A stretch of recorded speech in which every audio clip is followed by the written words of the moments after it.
In English 100, we're going to use a technique called Echo and Connect to build community in our classroom community, whether that's online or on site.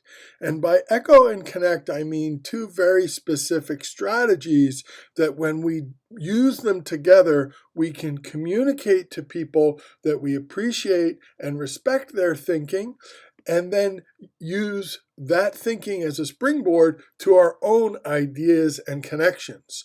This is a great approach because it allows us to agree or disagree with people in a way that is constructive. I can echo something someone says, make sure I understand it, and then when I move in my own connection or direction, I could bring up something entirely different, even something that might be at odds with something a classmate said, but now I'm doing it in an empathetic, constructive way where I'm more likely to be heard, and for sure I'm more likely to understand where my classmate's coming from. So Echo and Connect is a really valuable response model, not only in college and classes, but also in your work life, your personal life, your other classes at MiraCosta, your community involvement.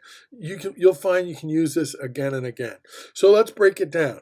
By echo, what I mean is choose a specific quote or idea from your classmate. So if you're looking at a written response, you want to actually pick out a word or phrase from whatever your classmate wrote. If you're listening to a verbal response, you want to echo an idea. You want to explain why you like the idea, or another way to think about it is why you were interested in it. Because you don't always have to like it to respond to it, and what you think your classmate's idea or the quote means. And the value of that is someone can respond and say, well, actually what I meant was, and you can clarify things before you build out your conversation. So that's the echo, and I'll be looking to see and hear that you're making both of those moves. Connection. When you connect, what you want to do ideally is connect to one thing. You don't want to get into long, extended connections where you're talking in paragraphs and talking about 3 or 4 things. Typically, you want to make a connection to one thing. In this class, it might be something you saw in Reina Grande that your classmate's idea really applies to. Or another concept we've discussed in the class, like empathy or self-determination theory or agency or growth mindset, or something in your own life or something that's going on in the world. Don't feel obligated to do all of these things. In fact, that can be overwhelming. The best approach is to say a couple sentences about one connection rather than 3 paragraphs about 3 different connections.